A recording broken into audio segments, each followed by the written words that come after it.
And we are here, episode 23 of Laughing Vikings Live. It's Monday. What's up, Brandon? Not much, Lars. How about you? Pretty good, as usual. Here we are. I had a fantastic weekend, which I'm going to talk a little bit about that later. I was part of a 4-day incredible experience, very profound, probably the most amazing experience I've ever been involved with, but we'll share that later. We should give a shout out here to our listeners, of course, as always. Hit up laughingvikings.com/links for your freebies. If you haven't got them yet, you can get tickets to a live stream comedy show. You can get a link to a free acting class with the Tom Todoroff Conservatory. And you can also get a free audition session here at Laughing Vikings. So go do that. And as always, make sure that you're subscribed. If you're listening to this right now, you want to be subscribed. You get all the notifications, right? Subscribe on all the podcast platforms if you're watching this and you want to listen to it, or if you're or if you're listening to it and you want to watch it, subscribe on YouTube as well. And of course, we go live on YouTube and Facebook. So do that. And also share this out. You want to be the person in your life who's sharing fun stuff and good stuff, quality content with your friends and changing their lives too. So share it with 3 actor friends, tag at Laughing Vikings, and we're going to send you some prizes. We're really big on prizes here. You want a prize? Brandon, you want a prize? I know I want a prize, Lars. Have you shared it with 3 actor friends and tagged Laughing Vikings? No, but I will now. You haven't, yes. And we also have, we can see the comments here. So wherever you are watching, whether it's Facebook or YouTube, feel free to comment in the chat box, and we're going to get those comments, and it can be a little interactive. You want to ask us a question, or you want to ask our special guest a question today, you can do that. You want to weigh in, something I say that you don't like, and you want to throw me some shade online, we can deal with that. Haters going to hate, and we can handle that hate, and we can also handle love. We prefer love, but if you want to throw hate at us, to each their own, whatever. You live your life. But bottom line is we can see your comments. So let us know while you're watching this. Let us know in the comments, say hello. Let us know where you're from. And if you're watching this live, give us a hashtag live. If you're watching the replay many, many years from now, maybe it's 20 years in the future and you're watching this in the year 2049, just hashtag replay and tell us where you're from. So do that. We're such technology. I love this, right? It's a beautiful thing. We're really rocking it. And I want to let you guys know, I mentioned that weekend experience that I just have. We're going to talk about that later, but stick around till the end of the episode today. We usually stream for about an hour here, but if you stick around to the end, I'm going to share something with you that could potentially be a game changer for you and your life, and maybe the lives of your family and friends and everyone around you too. It was very, very profound, so stick around for that. We're going to experience something together here today. So, Brandon, should we introduce our guest? Anything you want to say before we introduce our guest? No, there isn't anything I want to say, but let's just get a good drum roll in introducing Lucy Sanci. Lucy Sanci, everybody. Hello. Welcome. We should let our guests know that Lucy is a fantastic actor as well. And she's recently been involved here at Laughing Vikings running audition sessions for other actors. And so we've only known each other, maybe 3, 4, or 5 months, something like that? I think I knocked on your door and demanded a job in September. So right. However long, 6 months, I guess. I just moved to Toronto September 1st. And the next day I was on my way, knock, knock, knock. Right. And that was amazing. I should let people know. So I posted an ad on Facebook originally saying that we were looking for actors with experience and with audition experience and casting experience, people who also can edit so that they can run self-tape audition sessions here at the studio. And Lucy was one of the people that replied. Brandon also replied. But then I think Lucy also sent me an email. And then one day she just knocked on the door as well and was just here. And it wasn't, just so you know, I think I told you this, I hadn't replied to you yet. So you had sent me a Facebook message, sent me an email message, and I hadn't replied to those. And then you showed up. And it wasn't that I didn't think that you were a great applicant or wasn't interested in you. I just hadn't got around to replying to you. but you beat me to the punch and just showed up. And I think that's amazing. I want to congratulate you for that audacity, because I think that's what it takes in this world. If there's something that you want, be the person that goes over and above and goes out of their way to really win that. I think that confidence and that audacity. I mean, it helped that you weren't a total lunatic or a crazy person when you arrived. Like I instantly vibed with your energy and your positivity, and could tell that you were a good person and knew what you were doing in the acting world. So all that was good. If you had showed up and you were a complete lunatic. Well, no. I always find it so difficult, like odd doing online applications, like whether it's Indeed or anything. I always feel like it's better to show up and be like, this is my face attached to that email you got. Like, hi, nice to meet you. I always feel like that's better, especially if I really want a job. So I trucked my way up there. And here we are. It's undeniable. Again, like, I didn't know you. So yeah, you were just a name, you were an email address, maybe you were an Insta handle, but you weren't a real person to me until you showed up. So kudos to you for doing that. And I think that's an attitude and sort of an ethos that will help you in this business too, because you're going to go out there and really fight for what you want and go get what you want. Whereas a lot of people would send that first message, not get a reply, and be like, oh, I guess they don't want me, or they assume the worst, or whatever, or they're just too afraid to knock on the door because they're like, oh, well, what if I'm interrupting, or what if that's weird, or what if I'm bothering him? Obviously, none of that crossed your mind, and you just showed up. So, and the oddest part is I showed up, I knocked at your door for a while, and I sort of stood there, and I was like, I guess no one's home. Like, I guess I'll leave. And just as I was leaving, you opened the door, and I was like, oh, do you live here or work here? And you were like, yeah. And so I'd awkwardly stood around in the hallway for a few minutes and was like, should I come back? Like, I don't know. Yeah. Did I come in behind you? You were coming from outside. From the street. Okay, so I wasn't here. Right. And I'm like, who's this lady waiting around here? Yeah. Standing in the hallway.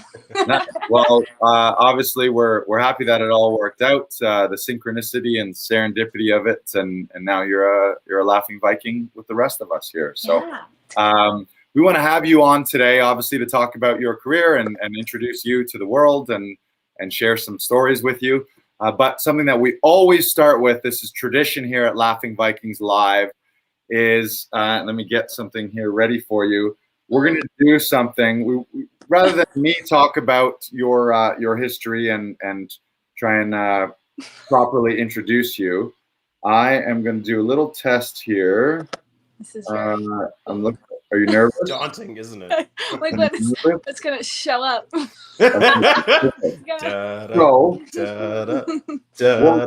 we're going to do is, this segment is Lucy's.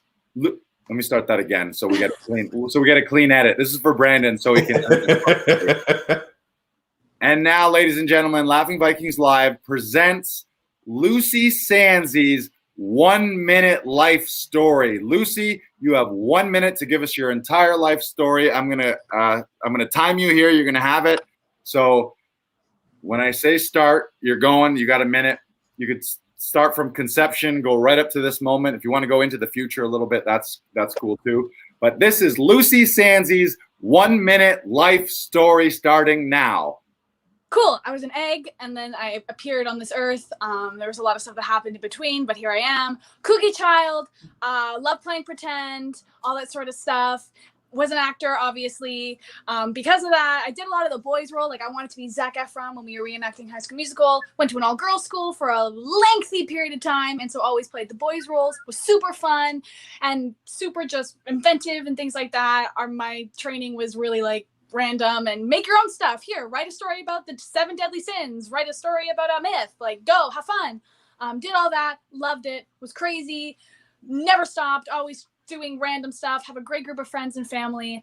Went to school in New York for 4 years. Did that. Was great. Kind of scarring. Do I remember all of it? Probably not, but it was amazing. Loved my friends. Loved my faculty. And then I left during a pandemic, came back to Toronto, moved in with my mom for a short stint. Now I'm here. Ding, ding, ding, ding, ding, ding, ding. Lucy Sanci's life story in 1 minute. You nailed it. And that was exactly a minute. You nailed it. Congratulations! I liked how you clarified to all of us that you started out as an egg. Yeah. Gotta make sure. That was one of my favorite parts Yeah. as well. I didn't know that. So, No. so now normally what we do is now that you've sort of given us that as a nutshell, we'll go back and dive into some of that stuff. So, So, Lucy, you said you were a cookie child. What's your favorite cookie? Good thing to note is I probably meant cookie, but what happens up here doesn't always translate down to here. So there's a wire that doesn't always connect. So I like cookie, but cookie's good too. Love them. Love any squishy cookie. Hard cookies are a no-go. But if anything, I like ginger molasses. I actually can I go on a side part for this? I did a show a little while ago where they were like, okay, so you're doing 5 shows in a day. Do you want any like cookies or anything? Do you have any preferences? And like no one said anything for like 15 seconds. And I was finally like, yeah, I actually prefer soft cookies to hard cookies. And oh, Mr. Diva. Ooh, it's like, they're so much better. And I don't want to eat a brick. Like I don't want to eat something where I'm like I'm chewing on it. Like no. Thank you, Lucy. Thank you. Brandon just hears everything as cookies. That's the lesson here. Cookie. You're like the cookie monster. Yeah. Cookie. That's great. Also, I should point out, I love your backdrop. You look like you're some kind of yogi or something. Where are you in India right now? I wish. No, I'm listening to all of the COVID protocols. Do this for me. There you go. I wish I could. I'm so bad. I'm too crazy to do yoga. I don't like sitting still. I like dancing and kickboxing and You're too cookie. I'm too cookie. You're too cookie to do yoga. Yeah. Yep. Now, so let's talk. I always love asking. I mean, part of this podcast and show is to talk to actors and dreamers and creators. But I want to talk about when you first started. So, can you remember what was your very, very first performance? Not necessarily professional or paid, but what was like the first real thing that you were in? So I moved schools when I was in grade 5, and a part of the new school's like way of doing things is they made the whole year. So there's probably 60 of us. You had to do a musical. Like the whole grade was a part of it. Like you had to do it. And up until that point, I hadn't really I tried a lot of things like soccer and basketball and gymnastics. Like a whole slew of things that I was like, I'm not really into that. And so when this came, I was like so terrified and scared, and I did the group audition instead of the solo audition for everyone who is too scared to sing by themselves. And there was like 4 of us all down singing each other up to the point where we were like whispering in the audition because we didn't want to be heard. And it was Dear Edwina, the musical that we were doing. I got cast as kid number 4. And it ended up being the best experience of my life. Like it was a super long rehearsal period because how old are you in grade 5? Like 11?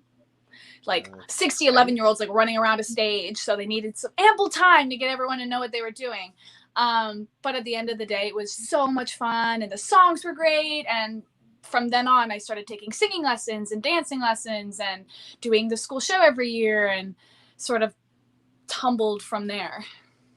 I like how they just called you kid number 4 instead of using your name. That to me sounds like a drama teacher who doesn't want to learn all the names of their students. And it's just like, you're kid 4, you're kid 6, you're kid 11. It was an actual role. I had a line. Like that was my name in the script was kid number 4. So it was an actual title. But then I can remember I was going through my diary a while ago and in it was like, I just want to have a name for my next role. Like that's what I put down in my diary. Wow. It took a few years, but we got there. What was your first named role? Do you remember your first named role?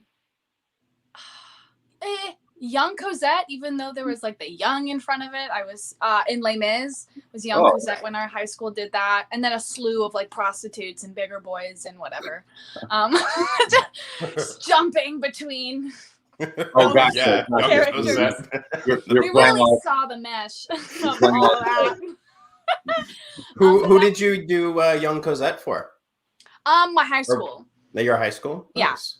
So we did that, and that was super fun because we only have a really small black box theater at my high school, and so we actually went off site into Burlington and rented a 700-seat house, and it was super cool to like be on a real stage. That was the first time I was on a real stage. Nice. Yeah. So when did you make the leap? When in your head do you decide like, I'm going to grow up and do this for real, or I'm never going to grow up and continue to doing this? Like, when did you decide this is going to be a career for you?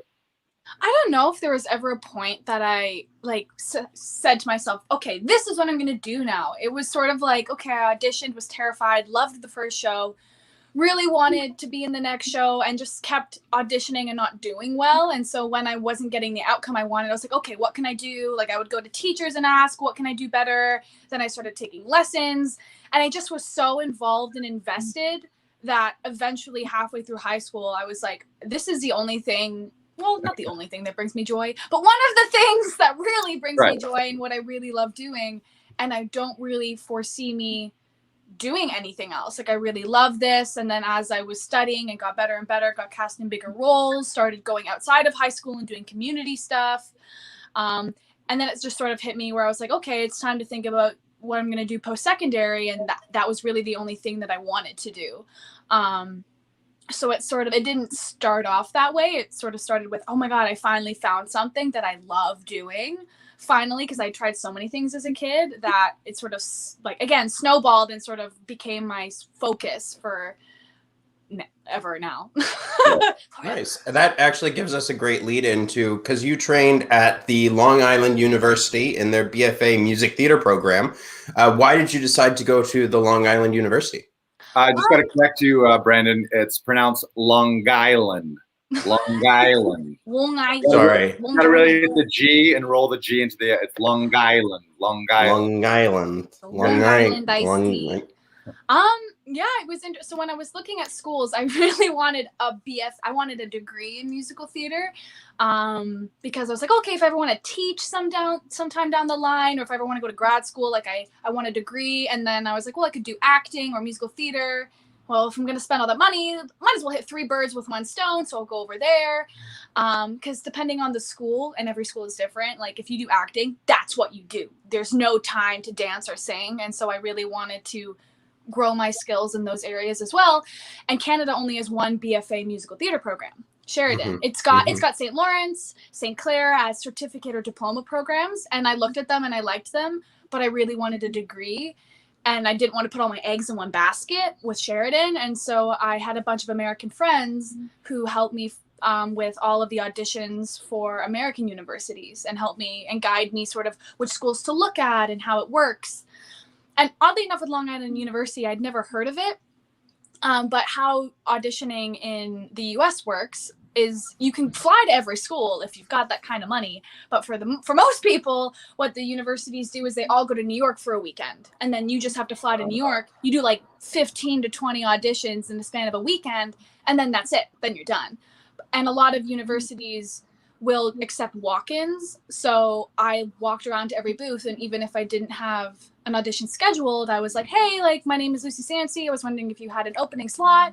And that's how I found Long Island University. It was just like looking for any chance to get into a room. And they were like, sure, come in at this time. I did my audition, trashed it in my opinion, but we know not to trust that. They invited me back for an interview, loved the vibe I was getting from the professors and how informative they were and what they said about the program. And then I went and visited the school and I absolutely loved it. I got a great feel from all the students and sort of the space and what they did there. And sort of, it was one of those things where I had never heard of it. And then after I went through the audition process, I can remember going out to dinner with my mom that evening and being like, this is where I want to go. Like I have a feeling I want to go here. Right. And then it just worked out. It's always like that, isn't it? Where you get that like gut instinct where you're like, yes, this is the thing that I need to do. Mm-hmm. And like that's what pulls you towards that thing. Sorry, Lars, you were saying? No, it's all right. Where is it exactly? Long Island is very long. So what part of Long Island is it based in? It's true. Right. It's an aptly named island. It's very long and skinny. It is. Oh. It's very, it's interesting. It's very like you drive 10 minutes and you see 3 different geographical like there's like a swamp and then a lake and then it's dry and then a forest. And you're like, I don't understand how all this fits here. But the university is right next to Hicksville, on the border of Brookville and Greenvale, New York. So it's like right halfway in between two counties. So it's like a 40-minute train ride to New York City, which was great because it was super easy to access. Right. Brandon's eyes just lit up when you said Hicksville. I was just like, you're laying all this stuff out. And I'm like, I can see the visual of this. I'm just like, I have no concept whatsoever of it, though. It's like I've never actually been to New York, so I don't really know the layout. I know, Lars, you lived there for a bit, and then I didn't live there, but my mother was born there, and my older brother, actually my one older brother lives there currently, but both of my brothers have lived there for many, many years.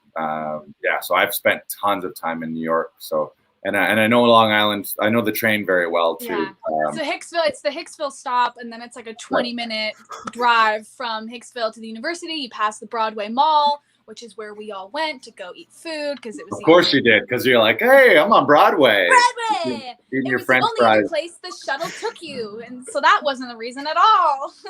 I like how the actual stop is called Hicksville. When you first said it, I just was like, oh, okay, so it's like a trailer park somewhere or something. No. I didn't realize that was like the actual name of the stop. That's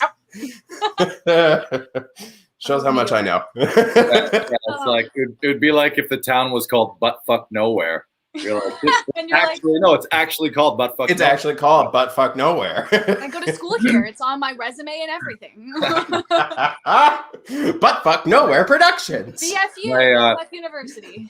My brother lived at Freeport. I think Freeport. Is that a stop that you pass on the way to? It's ringing a bell. This has been a while. Anyways, it's like been less than a year, but my mind is like, what is happening? Did you even graduate? Like, what is going on? It's been one COVID year, which feels like 10 years, I think. Yeah. To people. So yes. So let's talk more about the about school there. What was that like being? And also, did you experience Manhattan? Did you go into New York very often? Was that like a weekend thing? Oh yeah, you got. Once, like in September, when things hadn't really ramped up yet, you'd go all the time and try to see shows or get rush tickets. That was one of the best parts of living there is you're like, oh my God, like Broadway's so expensive, and Broadway is so expensive. But when you start to learn how to get really cheap tickets, like you're paying $40-50 for a seat and you're going, and sometimes it's great, sometimes it's crap, but you're still there and seeing the show. Like I saw right before COVID, I saw Frozen on Broadway with a rush ticket, and Hillary Clinton was there, so that was fun. I was like, why is like there are all these like people and like guard people and what's going on? And then you want like Hillary Clinton walk down the aisle with her granddaughter and her daughter, and you're like, wow. It's all these guys talking into their collars, and you're like, I feel like I'm like, what? But it was so cool. And but once sort of school ramped up, you had no time or drive to get on the train, because if you were in a show, you're rehearsing 24 hours a week on top of all the schoolwork you got to do, which meant you had Sunday, and Sunday you're sleeping. So but school was great. Yeah, the BFA musical theater program was relatively new at the time, and so the majority of the training was built on acting, which for me was amazing. Like that's my favorite out of the three disciplines as it is. And so we got all the Shakespeare and Chekhov and the Greeks and Meisner and all that sort of stuff. As musical theater majors, we still got to learn, which is rare in a musical theater program in the States. A lot of the times in the States, you have acting for musical theater. This for musical theater, it's separate from the acting majors, because you obviously have to fill your courses with dancing and singing and all that sort of stuff. But it was great, and we did such a plethora of shows. Like, ooh, good word. Yeah, ding, ding, ding, ding, ding. That's the word of the day, plethora. Yeah, we weren't just like a musical theater school. We did, like, in my time there, I did Spring Awakening. a new work called Peter Piper, which was a tragedy.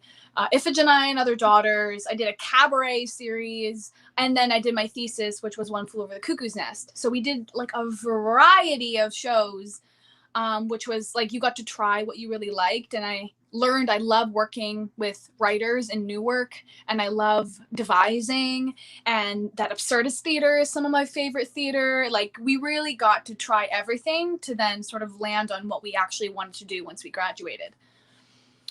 You said your thesis performance was One Flew Over the Cuckoo's Nest. What makes a thesis performance over the other shows that you did?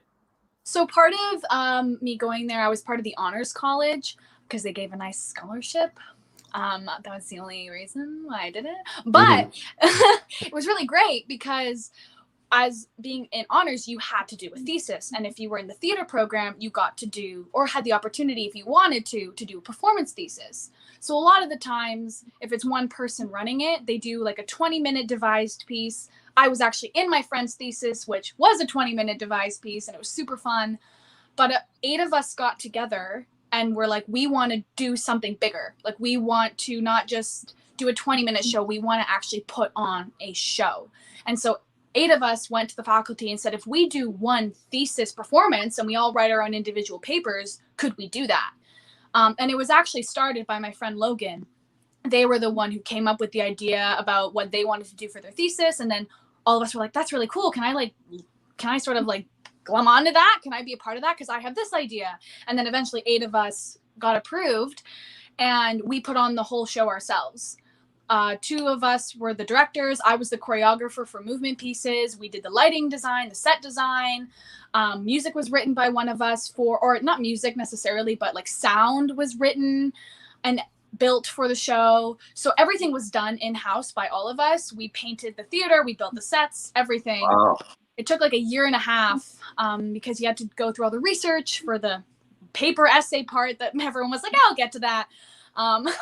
Even though that's like the whole point of the thesis, all the research and everything. And then we were also all in the show. So not only were we building it, but we were in it.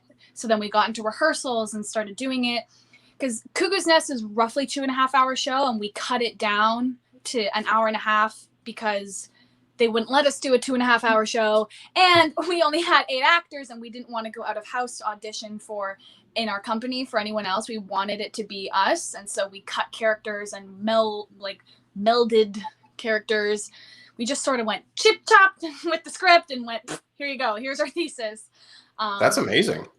It was. Sorry, go ahead. I should just clarify for Brandon. She said Cuckoo's Nest, not Cookie's Nest. Thank you. What? I mean, a cookie's nest. That kind of sounds. Yeah, that's One Flew Over the Cookie's Nest. That's a totally different show. Yeah, and it was such a success and a hit because we did it gender bent. So we had a male Nurse Ratched and all female patients to sort of highlight the. Oh my God, I'm not sounding smart at all. But to highlight the struggles that women or women identifying people still face in this society.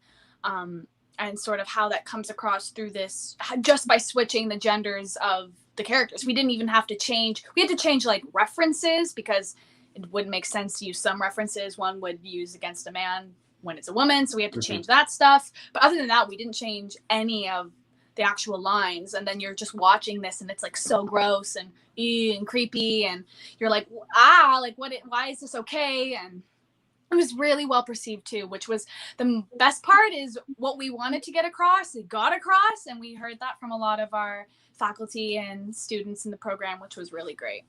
Awesome. Maybe for those people who are watching that necessarily maybe haven't gone to an art school or an acting school or aren't in the business at all, can you give a rundown of like what your actual classes were? Like what kind of classes did you go to?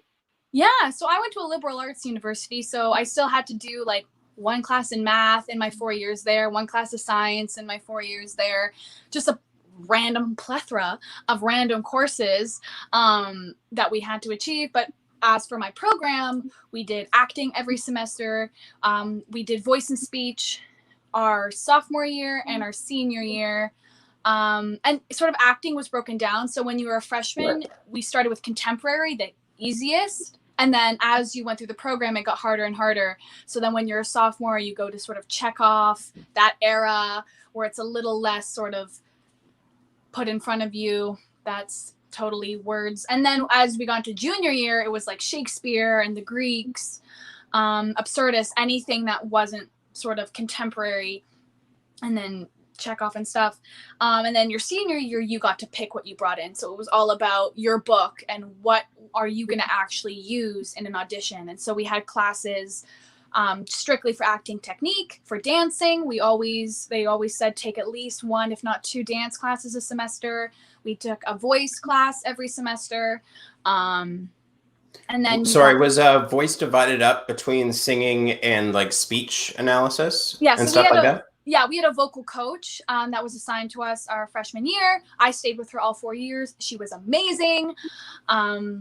Michelle Millardi, I love you. And then our voice for actual like speaking voice and phonetics and stuff like that was a whole separate class that we had to do, which was super. Like I had never done anything like that. I had very little training going in. I sort of did my high school drama class and then shows, and that was it. I had no professional training. And so it was really great to get all of that in school. Like there were electives, like I got to Meisner, Lecoq I tried, devising, I took an elective and all of that. So I really got to dip my toes into a lot of different acting styles and show styles. That's not a word. But yeah, so it for me, it was, you always take acting every semester and then it sort of shifts and changes and becomes more difficult and you learn more technique as you go. They always said it's like a toolbox. So you come in freshman year with an empty toolbox and every semester you're sort of adding different things to this toolbox that by the time you graduate, you can look at it and go, well, that doesn't work for me. And I really didn't like that, but I really like this and I like this. And if I did that like this, and then you have your own little mini kit now that is basically designed for you because you figured out what works and what doesn't for you. Did you do a lot of mask work in school? So for Greek, I know there's a classical Greek mask where it's like basically you're fully covered from head to toe. You have like garbs and the big giant mask and big hands and stuff like that. Was that while you were doing school as well? No, we did very little mask work. Like even in my Lecoq class, it was just very beginner, like Lecoq stuff. Because for the Greeks and Shakespeare and that sort of time at school, that was in a class called Suzuki. And Suzuki is a form of physical theater that is taught at Long Island University. And I believe it's only like the professor who teaches at Maria Porter, she got permission from the inventor and the creator, Tadashi Suzuki, of this method. She trained with him and then was one of the first people to get his permission to teach it in America. And then she took this very physical training style and then she sort of morphed it into her own sort of using Stanislavski in and of itself, because her idea was, okay, why are we applying Stanislavski to the Greeks and Shakespeare when that was written way before Stanislavski ever came along? And plus, a lot of the Shakespeare and the Greeks and stuff, there's no subtext. And a lot of Stanislavski's figuring out what's behind the text. What am I getting at? Like, what are my obstacles? All that sort of stuff. And so she created this sort of physical way of training us that we can not only just use more than our faces when we act, so that we're fully engaged and present in all of ourselves, but also applying this technique to works written that didn't have Stanislavski at the time to help us really dig deep and get under those texts and really sort of delve into all that. So we didn't necessarily do the traditional acting style, but it was very physical and very athletic. And it was one of my favorite classes, or one of the classes that I really learned a lot about myself, because I get in my head a lot. That's my big problem. And so letting that go and getting into my body and trusting my instincts was really helpful. We had a similar style of training at Windsor. We had the City Company. They like have mastered the Suzuki Technique and viewpoints, and they would come in every summer and like do like a 2-week workshop with people. And Jayed Arazia, who is, I believe, teaching at the University of California, he came and directed one of the shows at Windsor, and I worked on that show, and that's how I was introduced to the Suzuki Technique as well. And like, you're totally right. It really frees you from like getting in your head and like really just putting yourself in that body. And like it some of the most fantastic training I've ever been a part of is using Suzuki. Yes. Oh yeah. we changed the song to Hey Ya. Did you stomp to Hey Ya? We always stomped at the end of the year. Oh my God, Lars is like, what is stomp? We stomped to Lady Gaga. If you haven't stomped to Lady Gaga, have you stomped? It's amazing. We did it as a company every year. We would all come together and everyone would stomp. Lars, I'll have to show it to you sometime. Yeah, it's basically like you just keep lifting. I can't even really show it to you. Like, it's all about having like very strong arms and like you stomp. You just keep stomping across the room, and like it's basically to get you to feel the floor. And like it's exhausting. It is absolutely exhausting. It's also just to get rid of like, you have nothing left to give at. Like, you have to keep giving, and you're no longer able to be in here when you're like, it's wow. It's been a hot minute since I stomped. I don't think I could do it again. I think it would just like once you get out of the rhythm of doing it. It's also used to enrage your neighbors below you as well. Like, I'm just stomping. It's my schoolwork. It's my prep. Shut the fuck up there. Oh, you'd see people walk by because our building, because our campus was an old estate for the Post family. And so once the estate was sold to the university, they changed all the buildings for the classes. And our building was the horse stable. So it is lined by windows and open doors.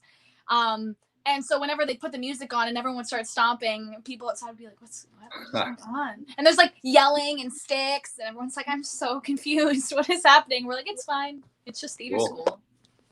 Oh, I think we lost Brandon. He might have logged off and he'll pop back on, but I'll continue.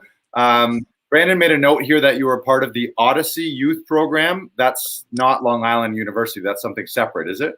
Yeah, so Odyssey Theater is a theater up in Ottawa, and they do a summer show, and they're actually primarily focused on Commedia dell'arte, so the masks and stuff like that, and a lot of actors who've gone through Lecoq training perform there, and they do a summer show every year, and they have a youth sort of apprentice group that's usually from just the Ottawa area, but I found it and was like, oh, this would be so cool, because at least for me, it was really difficult to manage working in Toronto over the summer. I was never here for any of the auditions for summer stock, and summer stock is so few and far between here than it is in the States. And so the few auditions that there were, I wasn't there, and they're not taking videos or this, that, and the other. But I managed to get a slot with Odyssey Theater, and it was great. The first summer I was doing, oh, hello, someone is in trouble. Hope they're okay. I did sort of box office stuff. And so during the day, we would have workshops with other actors and directors that were pulled in to do special classes with us. And then at night, when the show was happening, I would manage the box office and ticket sales. And then the next summer I went back because Lori, the artistic director, she reached out to me and she was like, would you want to come back? I have a role that I was thinking of you for. You'd still be part of the youth apprenticeship program, but I have you in mind for something. And I was like, sure, I loved it. It was a great group of people. I loved being outside all summer. Ottawa was amazing. And so I went back, and this time I was performing with them. So all the rehearsals and being on stage all the time in 40-degree weather was great. And met a great group of actors, and we did the show all summer, and we did not have one cancellation. It would like downpour for an hour and a half right before the show and then stop. We'd have just enough time to mop the stage and then go on stage. So we did the whole summer, which was amazing because usually there's always a few cancellations for weather or it's too hot. But we did the whole summer. Too hot? Come on. What happened to the show must go on? The show must go on until actors are fainting because it's 40 degrees and there is no shade. It's our natural stage lighting. It's just so much sun. The show must go on until there's a full cast medical emergency, and then sometimes they cancel. And then they're like, so I'm interested to just talk a little bit about how some of that training, maybe you can relate some of your training to running sessions here at Laughing Vikings, but maybe first question is just in general, what's your experience been here at Laughing Vikings running audition sessions with other actors? Yeah, it's been amazing. My friend and I, when we were in senior year, we teamed up to be each other's buddy because it's so hard to film something alone. Like, you can do it. And for theater, it's a lot different than TV and film because it's usually a monologue or a song, so you don't need a reader. But it's still nice to have someone there watching and giving notes and helping. And this doesn't look right, and the camera's this, and let me do this for you. So we already teamed up and did all of our self-taping together. So when I found this job, I was like, oh my God, I love that. I love working with other people. I find I learn so much from working with other people. I'm watching them work, and even going in for an hour session and getting the sides right there. It's like a cold read and I'm looking at it and we're working. I'm like, oh, can we try this? How about this? And it works my brain into sort of, okay, how can we make this choice stronger? How can we raise the stakes? How can we sort of make this connection that much more sort of like crackly and fun and stuff? And so it's been such a pleasure getting to know a few actors. I've had some actors use me more than once, and then it was so great when one actor was like, I booked the role, it was so great, and I was like, I was like in a Starbucks and I was like, this is so great, even though like I didn't book anything, but I was like, yeah shout out to we won't talk about what production it was, but shout out to Tim Mooney, the Mooney man, the Mooney Mash himself, for booking that. And it looks like we just got Mr. Knox back here after some brief technical difficulties. Here's Brandon. Welcome. Wow. Thank you for welcoming me back. What happened? Oh, internet shut down. Oh yeah. No yeah. worries. Love it. No worries. Yeah, I'm not really liking this connection, to be honest, but we'll see. All part of the excitement of live. So what you missed, just to fill you in, we talked about Odyssey Theater. We talked a little bit about her experience here at Laughing Vikings. Mm-hmm. One other question is there a production in your career that you'll always remember and why? Could be one where everything went fucking off the rails and totally crazy, or one that was just amazing and such a perfect experience that it was incredible. I'd have to say my thesis. And I say my, but it's not my. There's like 7 other people sitting beside me when I say our thesis. Right. But it was so like blood, like so much blood, sweat, and tears went into making it how we wanted to make it, and telling the story we wanted to say. And it was such a like to do. Obviously, it's your thesis, and we had a bit of help being like, is this reading right? This is how we're all thinking it's reading, but like, is that to the person who hasn't seen the show or doesn't know the concept, is that what you're getting? We had some insight on that, which was helpful, but everything else was us. And so really being able to build it, and it was like a little baby, and we put little seeds and watered it and watched it grow, and then it died, and then we had to like bring it back to life, and all the sort of things that happen when you're putting on your own show. But it's one of the proudest moments of my life because of people coming to us and being like, I'm so moved. And if you don't know Cuckoos Nest, because a lot of people have heard of it, but they actually don't. Like, if you were like, oh, what's the story? They're like, it's about a nurse and a bunch of dudes, and you don't really know the plot. It's quite dark. And how we cut the show, like, it was like, la, la, la, la, la, la, la, la, and it just like really like unravels in the last 20 minutes, just how we had to cut it. And we had so many people be like, I'm so moved. Like, it was so beautiful, and you really like, I got like, it was gross and like, ew, and what things that Logan would say, who played Nurse Ratched, like it made me so unsettled, and I'm like, this is what we wanted you to feel this way. But having something that you've like thought of in your mind and then you actually like made it happen. That was one of the first times I had done that, and so it was so beautiful to not only do it, because sometimes when you do it, it fails, and that's okay. Like, not every idea is going to work, but it worked. And so I was very proud. Yeah, that's incredible. And to produce a show of that scale, you're working in all departments, you're learning everything. And you're right, you're really manifesting this entire thing from nothing into this whole giant production.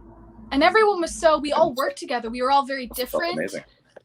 We were all very different in sort of what we like to do and our styles, but we were all able to come together and be like, I'm thinking, like, as choreographer, I'm thinking this type of music for this piece. What do you think? And our sound designer would create something and then we'd go back and edit it, and everyone was really collaborative but also respectful of each person's sort of role as the person doing it. So our costume designer wanted to hear our thoughts, but we all respected at the end of the day her design and what she wanted to do. And it was a really great moment in that, because I feel like especially when you work with a bunch of friends, that can also be difficult sometimes. But I was just not blown away by how we all acted with one another, but I was like, yes, go team, like this is it, we know, like yes, adulthood things, projects. And we were looking into, before the pandemic, bringing the show to fringe festivals. It was a little different because it's not an original show, but like kind of was how we did it. And so we were looking into submitting it to different fringe and outdoor festivals, but obviously COVID came and was like, haha, you thought. So path change and all that sort of stuff. And I'm glad sort of where it ended. Nice. Next question, and this doesn't have to be acting or film, TV, anything like that related, but just the question I like to learn about people is, do you have any random awards or skills? And maybe that's two questions. I guess that's two questions.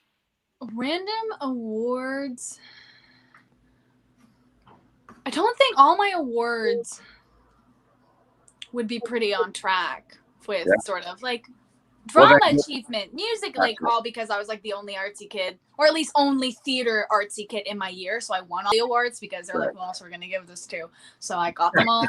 But as for special skills, I can burp on command, which is super classy. All right. Is that on your acting resume? It is. Well, I don't think it would be not appropriate for us to not ask you. Like, I got to call your bluff here on this. So. Oh, my bluff? Okay. Yeah. No, I can't say that they'd be strong. I need to like brace my abdomen. Hold on. Yeah. Wait.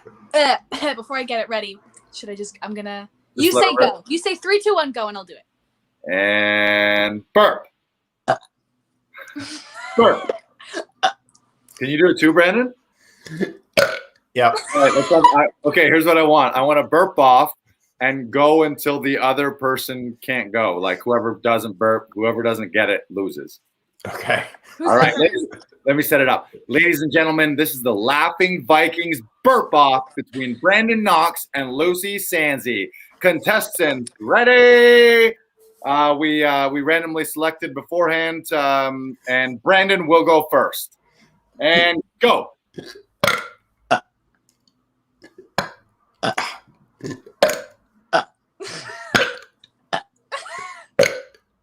I can do this all day.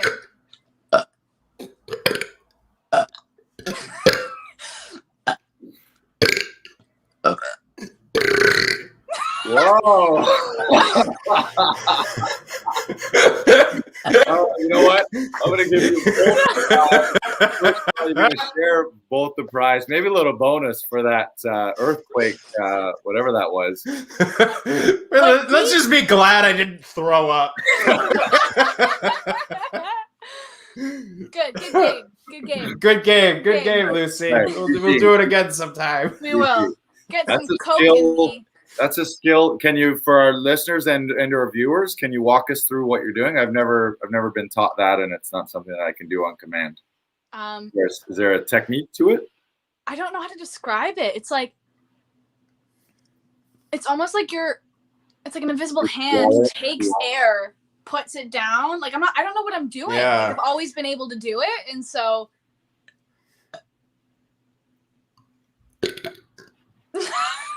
Now we're both like, how does this work? Yeah, like I remember teaching myself at a baseball game, but I don't remember why or how I'm able to actually do it. I just remember someone saying they could at a baseball game, and then I spent the entire game learning how to do it. It's definitely like air, because if I do it a lot, like right now, I can feel excess air somewhere. Then I'm like trying to get out of my system. Yeah. I can't whistle, but I can do that. So. Oh, I can. Whistle. I can whistle. I cannot. I can also whistle. I can do a like I call it the invisible whistle. I used to do it in my grade 10 math class. Our grade 10 math teacher. It was grade 10. No, it was grade 11. His name was Mr. Dongleman's, which is a hilarious name. Which, as you can imagine, I'm sure all the like you can imagine Poor that him. make fun of him. He was a really nice guy. He was a great teacher, but he, for some reason, and I don't know why he revealed this to it. Maybe somebody whistled in class one day, and just the pitch of it would drive him crazy. So he'd be like on the board, and if someone whistled, he'd be like, "Who's whistling? Who's that? Stop that whistling! Who's?" So That's like an SNL skit. That's so funny. It's 100%. And so I can whistle like. Let me see if I can do it. I got to be really relaxed, but let me try it again.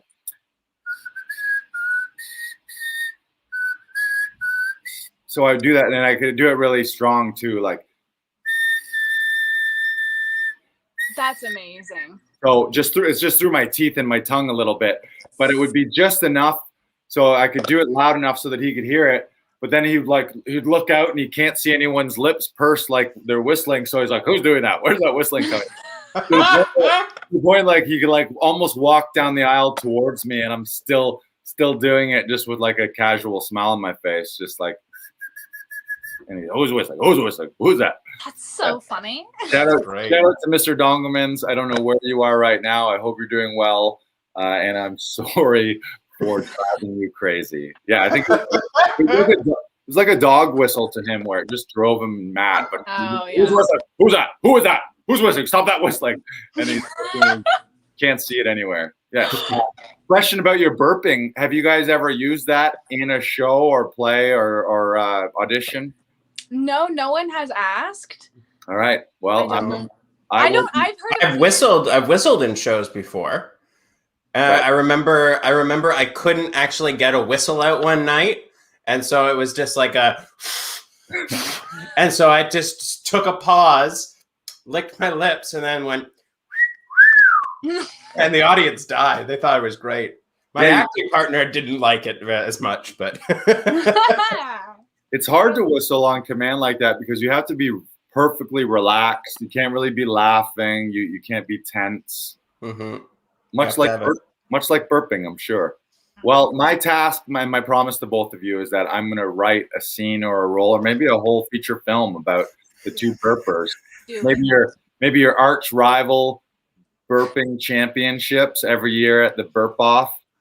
I'm coming for you, Sanci. Oh, just you wait.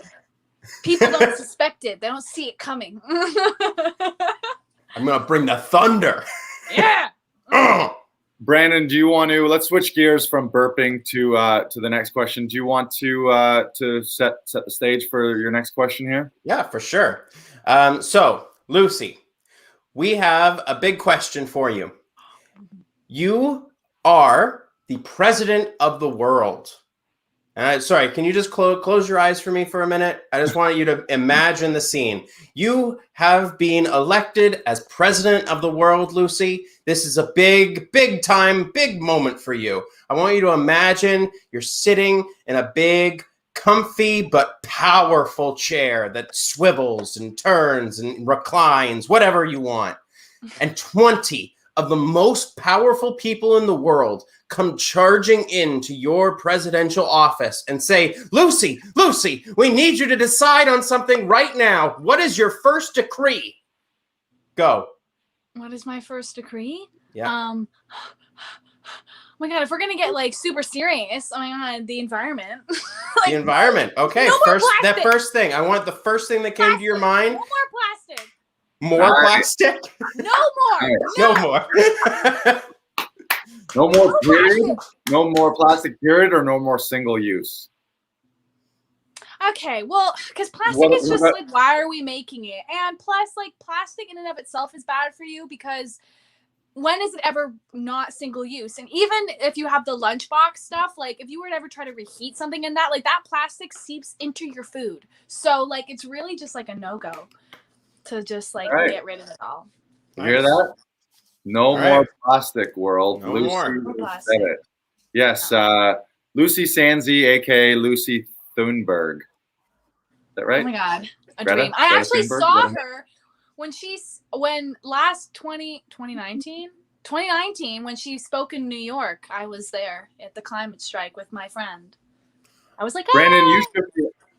you shook your head like you don't know who Greta Thunberg is. I didn't recognize the name for a second. I was like, what? Who are we talking about? She's a wonderful I now woman. know who we're talking about. You're like, yeah. She's amazing. Yeah, Greta. She takes a boat. I love that movie.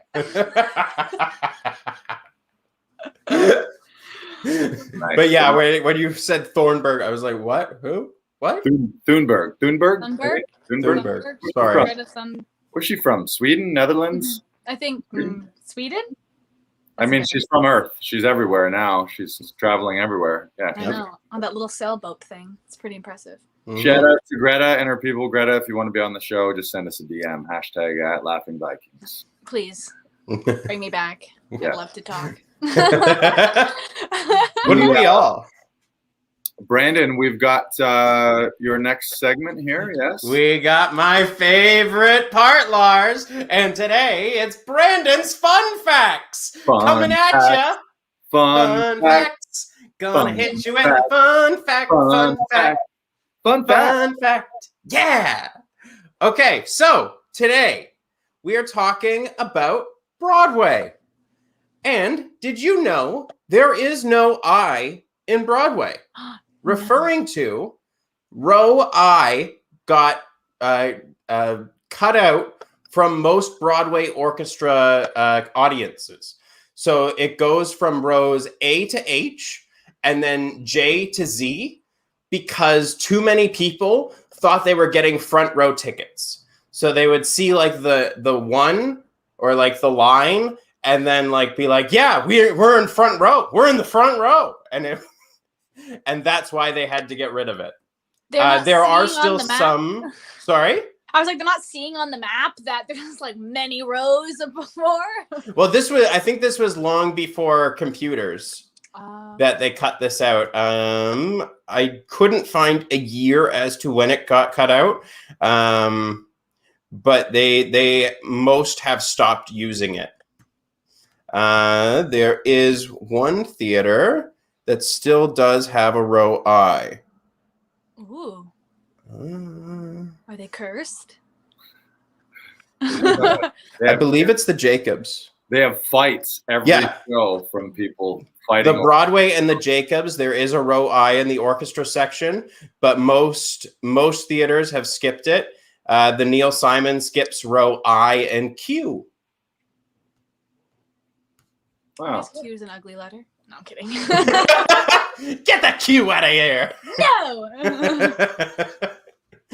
So yeah, that is our fun fact for today. There is no I in Broadway. Yeah, I thought that meant like it's all about teamwork. Like there's no I in team. I mean, that's also true. There is an ME in there, motherfucker. Like it. I mean, you're not wrong. I know. That's a Kobe Bryant quote. He said that to Shaq when they were playing NBA for the Lakers. Okay, and moving on to what's new at LVHQ? What's new at LVHQ? What is new at LVHQ? What is new? What's new? What's new? There you go. Nice. Yeah, you got to get in on these theme songs here. Yes. So something that's new, we hinted at this a couple weeks ago, but we've always done voiceover auditions in addition to on-camera auditions here at Laughing Vikings. But I wanted to level up, as we all should throughout our lives and careers here. So I got rid of all the stuff that was in a closet here, put a bunch of sound baffles and the sound foam into it so that we now have an official sound booth here at Laughing Vikings. So if you're an actor and you need a spot to record your voiceover auditions, or you're doing what would it be, like an audio book and you're narrating, or any of those sort of things, or if you're a business out there and you need the voiceovers for you, you need your radio spots or your Spotify ads or any of that sort of stuff, hit us up and we can help you with that. We've got a pro sound booth here. Yes, I was very impressed with my handiwork there. That transformation happened over a weekend. Yeah, it did. Nice. Yeah. I came in, I think, on the Friday, and he hadn't started it, and I came in on the Sunday, and he basically finished it. That's the way to do it. Just go ham. Just get it all done. Well, I had been talking about it for a few weeks. I was looking at the closet and I was like, yeah, maybe I'll put a sound booth here. So then I just got tired of talking about it and not doing anything about it. So I was like, fuck it. Let's do it. And if you tell enough people, then you have to do it. So that's kind of what I thought. Yeah, I was like, how many times am I going to feel like an idiot telling Brandon that I'm going to have a sound booth here? And then every week he comes in and doesn't have one. So yeah. Yes. So, and we should do another shout out here to Laughing Vikings. Hit up our freebies. If you're on Instagram, you can go to our link in bio, follow us at Laughing Vikings. But if you go to the link in bio, you can get a free download of my stand-up album, Silly Goose.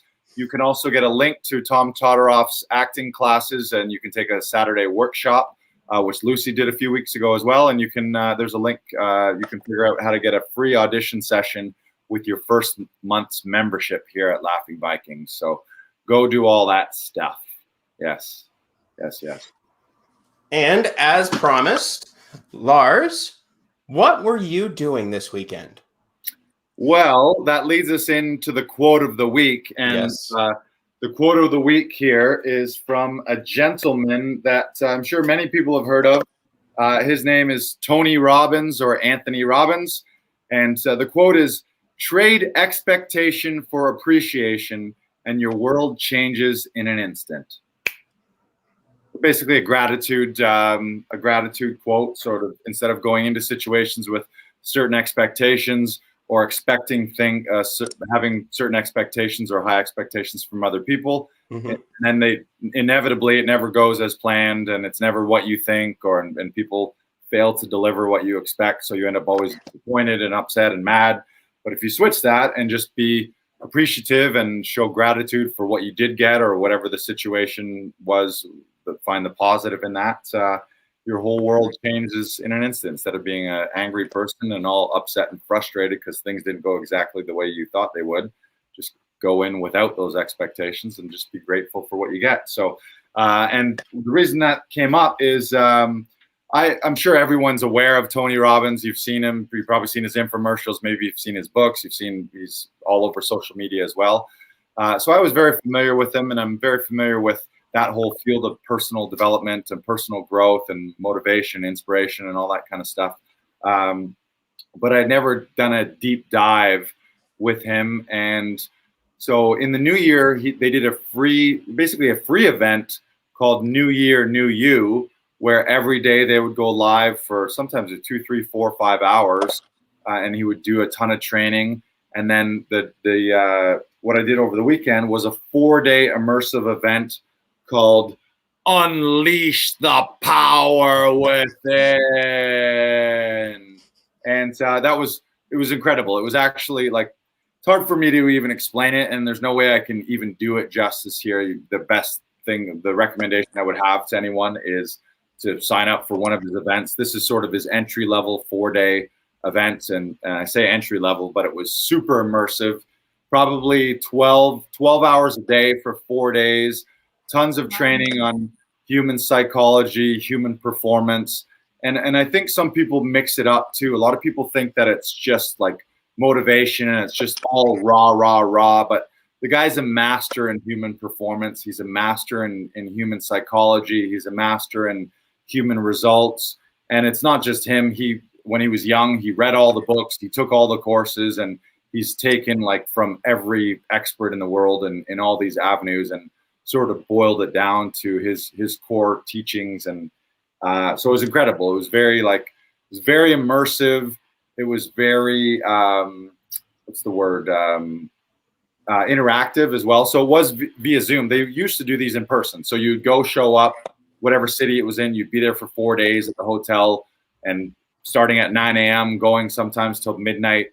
And you're there he's taking you through all these exercises and trainings and immersive things, and very life-changing.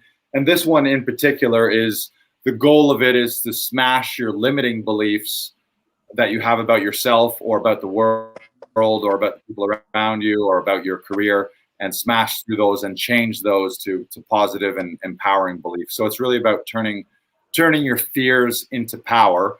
So it was huge. So shout out to Tony Robbins and to anyone, you guys, I would 1,000% recommend it. It was $350 US to do it. So it's about $450, but it's like you learn one thing in there, like one tiny thing that could change your life or help you book a new role or help you build a business or build your empire or just generally be happier and feel better about your life. And that 350 is a drop in the hat. So what I wanted to do today, and maybe what I would like to finish off with, one of the things that Tony's pretty famous for is his something called priming. And it's sort of a gratitude practice. It's also related to your physiology and your body. He's very big on everything in your brain, or a lot of things in your brain starts with your physiology and your body. So something as simple as shoulders back, chest up, head up, put a smile on your face, have some energy, do this a few times, yeah, do that a few times, and you're instantly feeling better. Our bodies have that mind-body connection versus shoulders slumped, head down, talking slow, talking monotone. If you do that in your own body right now, you'll start to feel shitty. And if you do the opposite, you start to feel confident and powerful.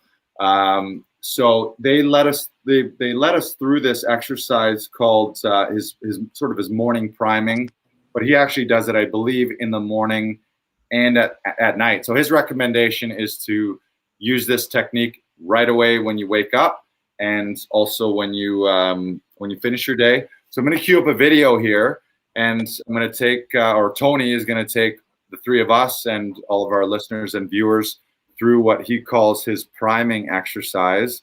And it's about 10-15 minutes.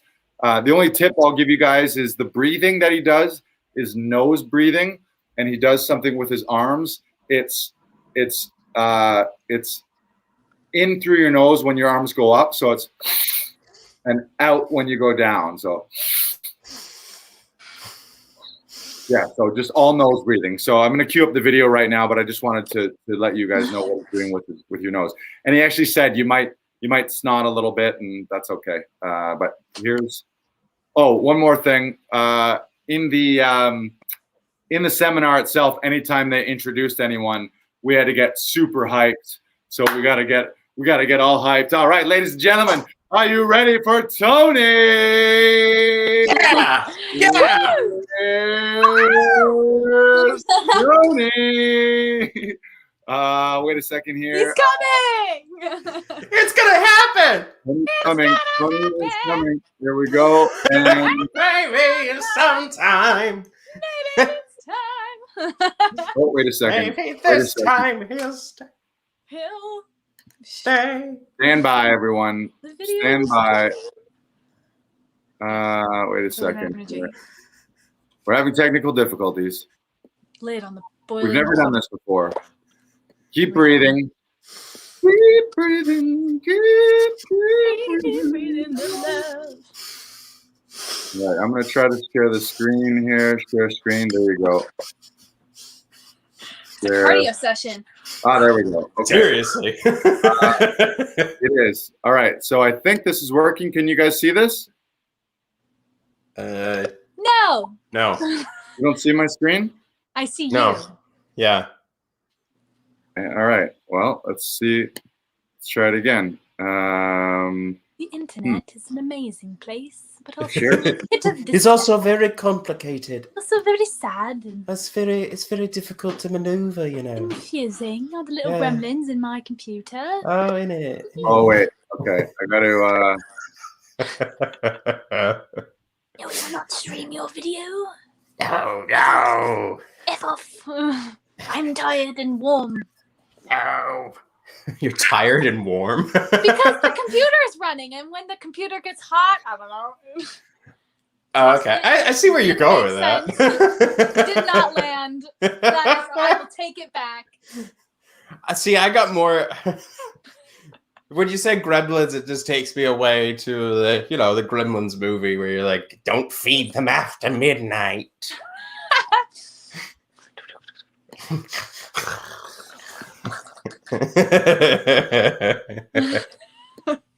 Yeah, hire me. Hire all of us, please. If there's any barista, Starbucks employee who's watching and you need someone, please, I would love a job. DM me on my handle. Mm-hmm. I will respond within the day. My phone is not always on me. You get a solid 24 hours with Lucy. I don't want to look desperate to respond right away, so I'm just gonna. No. I'm kidding. I will respond right away. Hey, sometimes you got to take 3 days, Lucy. Sometimes you got to take 3 days. Oh, right? Before I say yes to a job and they've already hired somebody else. And trained them.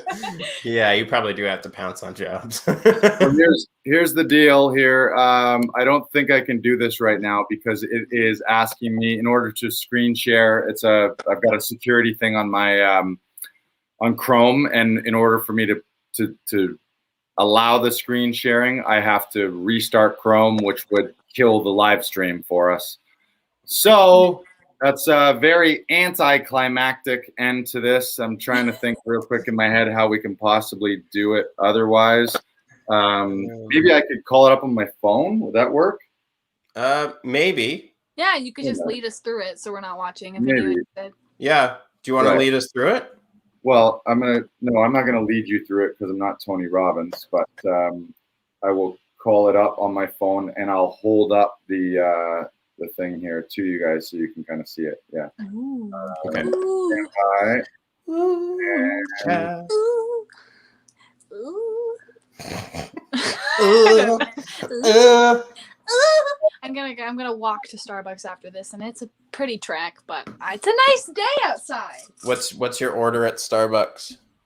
It changes because I can't decide on anything in my life. But I think I'm gonna get coffee today. I normally don't get coffee because I don't need it, but I'm in the mood for something warm. Okay. And a cookie. Actually, now that we're talking.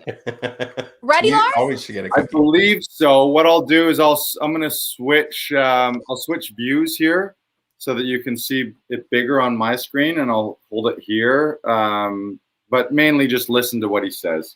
Okay. Cool. Let's do it. Oh fuck! Then how am I gonna do it? Okay. Well, you guys do it, and I won't do it. I'll just watch you guys do it. You're a motivator. This is Tony Robbins priming exercise. And by the way, Brandon, when we edit the full episode of this, cut all the technical difficulties out of the middle. Okay. Yeah. I think there's some prime stuff in there. Here it is.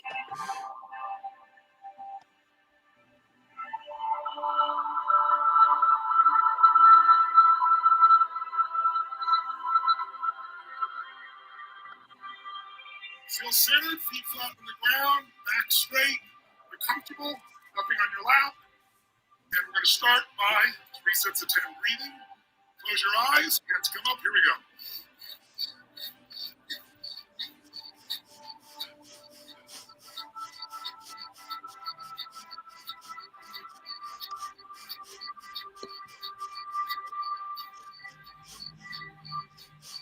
Stop.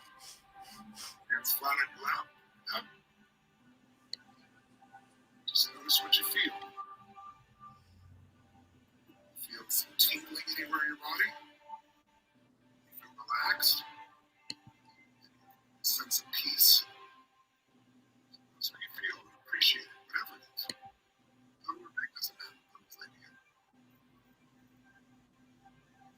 All right, your eyes stay closed. We're going to do 3 more sets of 10. Here we go.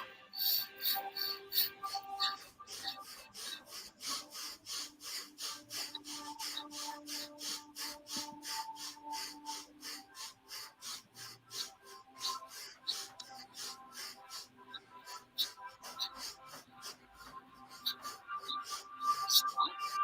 Always face up on your lap. Relax. Just notice what you feel.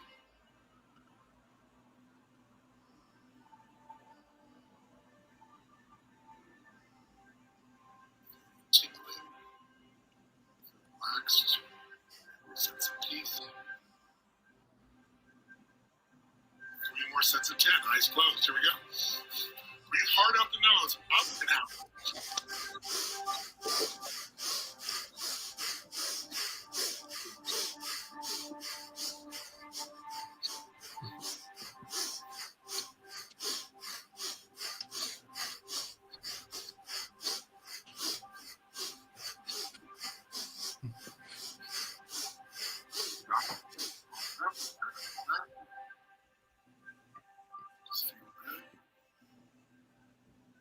time to give ourselves three gifts, 3 moments of our life we can feel grateful for one at a time.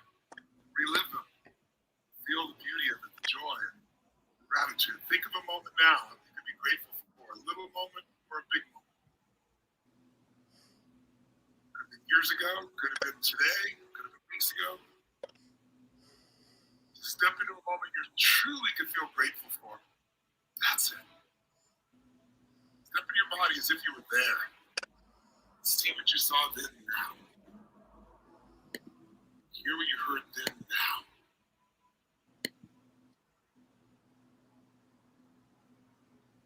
That's it. That's it. Feel what you're feeling. Just fill up with the gratitude of that. Breathe away, breathe. It feels so good. You might even have an inner smile that may show up on your face. You never know. Take it in and feel so grateful. Give yourself the gift. Perfect.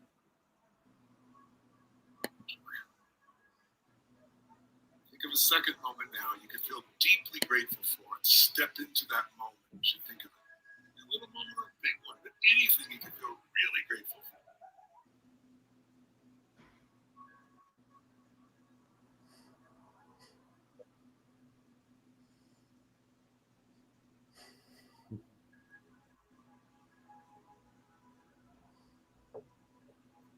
Experience like it's happening right now.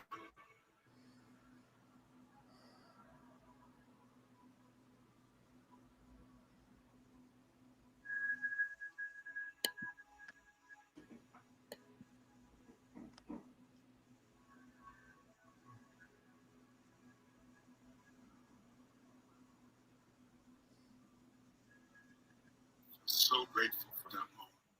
Blessing of that moment. Beauty of it. Think of a third moment now. You could feel so grateful for if you really wanted to now. Special moment. Grateful for.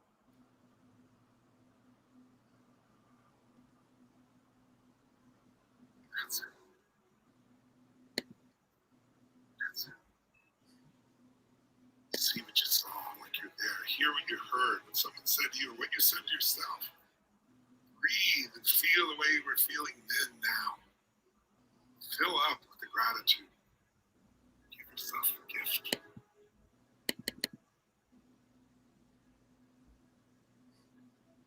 That's it. Perfect. Perfect. Just enjoy it.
Is Lars gone?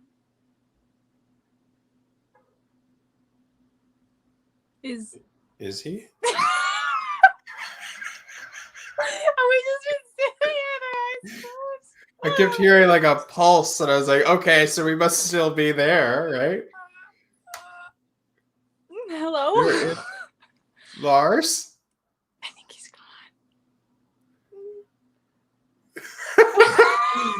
Well, I hope you loved watching us with our eyes closed. breathe, and I hope you enjoyed the Tony Robbins. Lucy, thank you for being here today. It was a pleasure talking to you and a pleasure learning about your experiences, and I can't wait to work with you again more. We actually worked together on Friday for an audition. We did. It was super fun. Yeah. I'd seen you in the studio a bunch. We had never actually worked together, and I'm excited for when I start doing my stuff in the studio too. Yeah. Excited for that next chapter that's coming soon. It's going to happen. Ooh. And best of luck with all you're doing right now with finding an agent and all that. Thank you. You'll find one. Don't worry. I'm just writing all the cover letters. I'm reading that book that you gave me just to fine tune everything. And how are you liking it? It's good. I find like I have to, like on the weekend, I was like, this is my cleanse from thinking about acting day. So I had to read another book, but I'm liking it. It's really informational. And the part about I'm just getting to the cover letter part now. So I'm going to be like dissecting all of that. On Friday, I lent Lucy the Jenna Fisher book, An Actor Prepares. What's it called? It's like a day in the life. It's An Actor Prepares is the Stanislavski book. Yeah. Oh, sorry. It's the Jenna. Yes. The book. Jenna Fisher's biography. And also it's kind of a help book for actors that are just getting started. And like, it's about her experiences moving to LA and getting the job on The Office. And it's fantastic. It's a fantastic read. So I'm really glad you're enjoying that. Oh, we got Lars back. Yeah. Sitting there with our eyes closed. Yeah. Do you want to start it clean again? I think it'll work now. Brandon was wrapping it up. I think we should wrap it up. We've been going for an hour 20. I think so. I thanked Lucy for joining us today, and it was a pleasure talking to you again. And we will have you back, I'm sure. Yes, please do. Yes. We learned earlier, rather than me getting pissed off because I had the expectation of that tech stuff going perfectly, I'm feeling grateful and appreciative that we were even here at all. And if you want to check out more Tony Robbins, I think it's just type in Tony Robbins priming and you can figure that out. But I do also want to share, before we leave, I want to share my power sticks, which we got here, right here. Oh, yeah. Yeah. I mean, it's also true. I learned the power of gratitude. Just a quick note before I leave. In high school, we had someone come in and teach us, like, if you're ever stressed or anxious, think of 3 things you're grateful for. And so, like, before going into, like, a test for biology or something, I'd be like, I don't know anything. And I might be like, well, I'm thankful that, like, I have, like, my family and blah, blah, blah. And then it works. Gratitude is such a powerful tool. So I definitely full-heartedly believe in what he's going on about. 100%. Even though we heard a bit of it. Yeah, you heard a bit of it. There's a little more. There's that continues with that as well too. But yeah, it's based on the theory that you can't really, not the theory, the fact that you can't hold 2 thoughts at one time. So if you're feeling grateful, you can't also be angry or pissed off at the same time. So, yeah, great. Nice. Power stick. Yes, power yes, stick. Yes, yes, yes. Well, we apologize. Well, I guess the stream, I didn't know if my laptop crashed, if that meant the whole thing went down, but apparently you guys were still able to hold on to the ship here. But we learned a couple things, and I think for next time, we'll now be ready for screen sharing. So next week, screen sharing. Yes. Whoop, whoop. Next week, we also have a special guest, Katerina Vitkoff. And it'll be a very special show. So tune in next Monday at 2 p.m. We'll see you then. Bye-bye. Bye. And check out laughingvikings.com/links for your freebies. Go, go, go, go, go, go, go, go, go. Go now. Right now. It's ending. What else are you going to do? Besides go get coffee like me. Okay. Bye. Bye.